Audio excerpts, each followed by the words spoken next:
Como podemos descobrir nosso chamado? É a pergunta da nossa irmã Evelyn.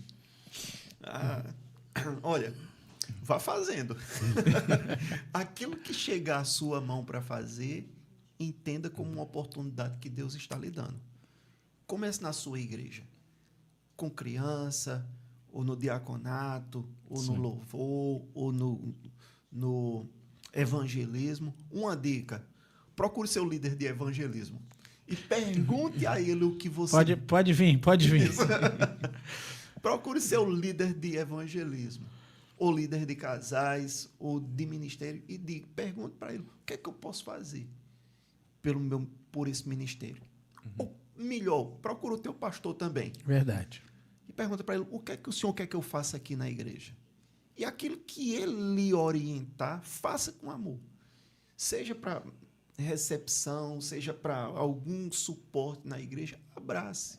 Porque para Deus não existe trabalho pequeno e grande, não. Sim. Tudo é precioso. Até uma formiga é um grande professor para quem não gosta de trabalhar, né? Então, tudo tem uma funcionalidade no reino de Deus. Então, começa que de pequeno Deus vai te levar a lugares mais altos. Sim. Lembra de José? Verdade. Né? Então, começa aí. E vai só se colocar à disposição, a disponibilidade. Coloca a disponibilidade. Que vai funcionando. Pastor, Projeto Viver. Eu sei que também é um projeto que arde seu coração. Muito mesmo, gente. Vamos falar um pouco desse Projeto Viver. O que é, como é que funciona. Pessoal, eu vi outro podcast, já sei o que é, mas não vou deixar vocês saberem. Gente, o Viver é um programa de combate à prevenção, ao uso de drogas, álcool e qualquer outra substância que venha trazer prejuízos à saúde, à família e à sociedade como um todo. Então, esse projeto nós iniciamos lá num bairro chamado Catingueira. Foi um período ali bem próximo da pandemia, que nós antes já tínhamos orado por aquele bairro e era sonho nosso plantar uma igreja. Nós tentamos na primeira fase, não conseguimos. E na segunda fase, né, alguém nos encaminhou, né, para um determinado setor e nós ali fizemos contato com algumas crianças, algumas famílias e começamos um trabalho ali assistindo inicialmente 5 crianças, né, dando reforço escolar. Veio o período da pandemia e a gente teve que praticamente fechar as portas, entre aspas. Nós assim não atendemos 100% a esse chamado, fomos um pouco desobedientes até então, porque a gente precisava assistir algumas famílias. E nesse período, Deus levantou alguém, nos deu cestas básicas, e nós iniciamos praticamente um trabalho de assistência social naquele lugar. Famílias carentes, que estavam desassistidas, desempregadas no período da pandemia, foi uma oportunidade para a gente abençoar vidas, levando ali mantimentos, dando reforço escolar. E Deus foi dando essa graça, e ali nasceu o Projeto Viver, ali no bairro da Catingueira. Hoje a gente tem uma média de 30 crianças e 30 famílias assistidas pelo projeto. As crianças, elas são base para que o senhor alcance as famílias. Isso. Por ser uma comunidade assim, muito sofrida em relações de família, então uma comunidade também muito sofrida por conta do uso, tráfico de drogas, então foi campo fértil, porque posso dizer que a maioria das crianças que nós assistimos são frutos de famílias disfuncionais, que vieram de lares separados, de casais separados. Então, crianças que, de uma certa forma, ficaram desassistidas pela família, né? E hoje, essa garotada ora pela conversão dos pais, ora pela salvação dos seus familiares.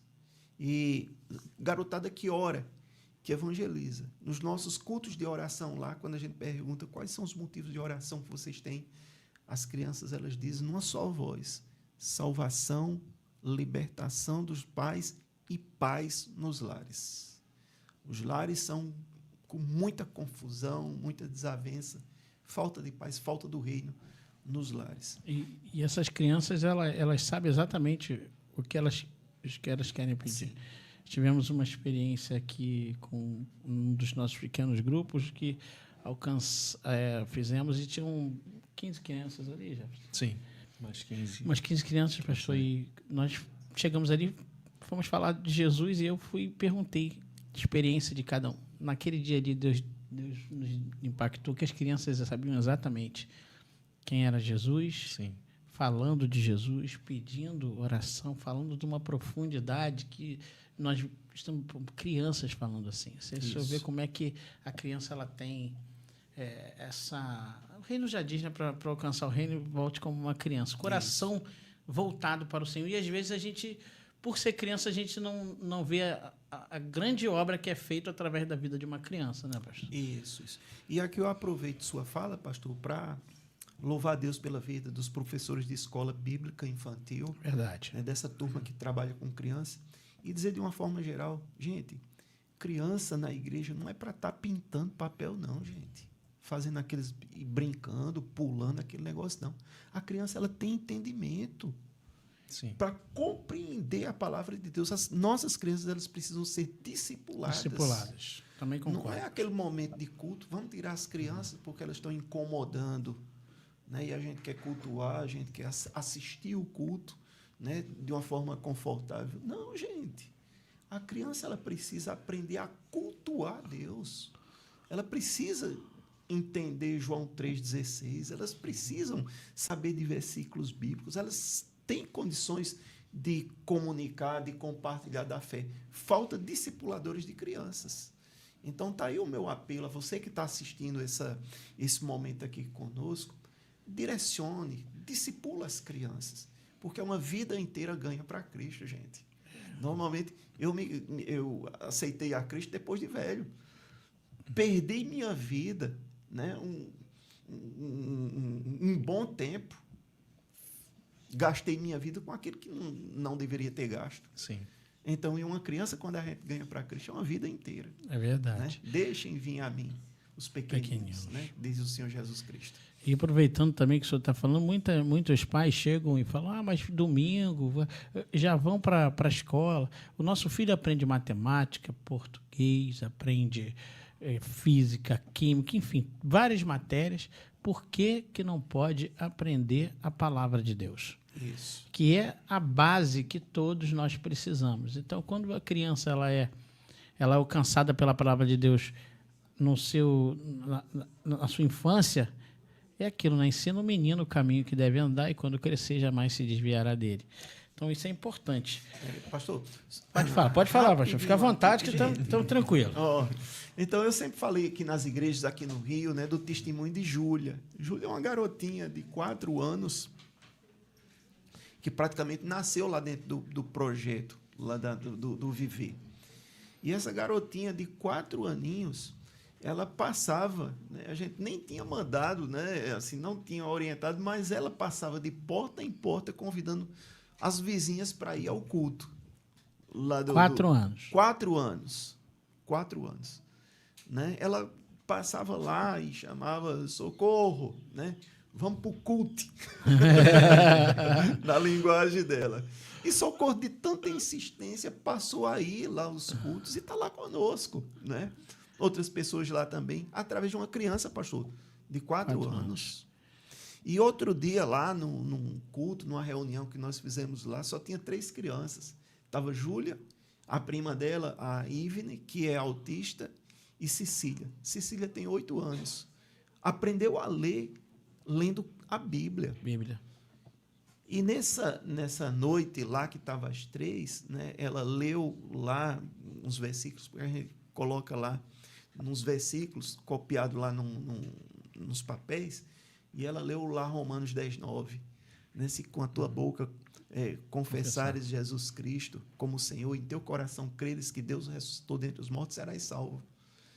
E ela fez essa leitura, eu disse, olha, Cecília, agora explica aí para a Júlia e para a Ivna. Aí ela explicou do jeito dela, que era preciso aceitar a Cristo. Eu disse, pergunta a ela se ela quer aceitar a Cristo. Aí ela fez a pergunta, aí Júlia, que não tinha aceitado a Cristo, entregou a vida para Cristo. Aleluia. naquele dia, né?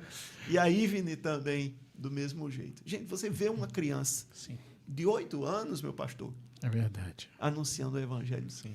Eu com minha carga teológica, que Às vezes nós complicamos, né? complicamos em uma criança, os pequeninos De maneira de Jesus. simples, né? Simples, de coração. Gente, não me contive ali.